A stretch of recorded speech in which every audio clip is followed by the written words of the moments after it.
बीड जिल्ह्याच्या केज तालुक्यातील मसाजोग गावचे सरपंच संतोष देशमुख यांची 9 डिसेंबर रोजी अपहरण करून निर्घृण हत्या करण्यात आली। या घटनेला आता 1 महिन्याचा कालावधी लोटलाय, मात्र अजूनही हत्येचा उलगडा झाला नाहीये।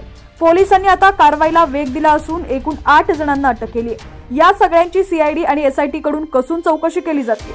संतोष देशमुख हत्या प्रकरणात दररोज नवनवीन माहिती समोर येते। आता देशमुख हत्या प्रकरणात महत्त्वाची अपडेट समोर आलेली आहे।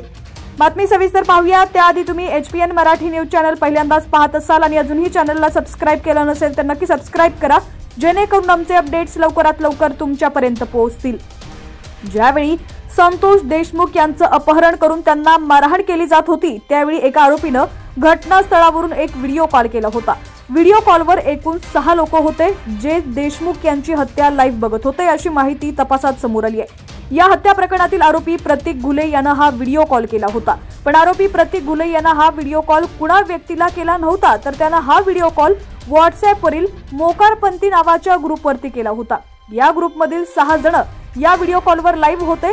या 6 जणांसमोर संतोष देशमुख यांना बेदम मारहाण केली जात होती, अशी धक्कादायक माहिती पोलीस तपासात समोर आली।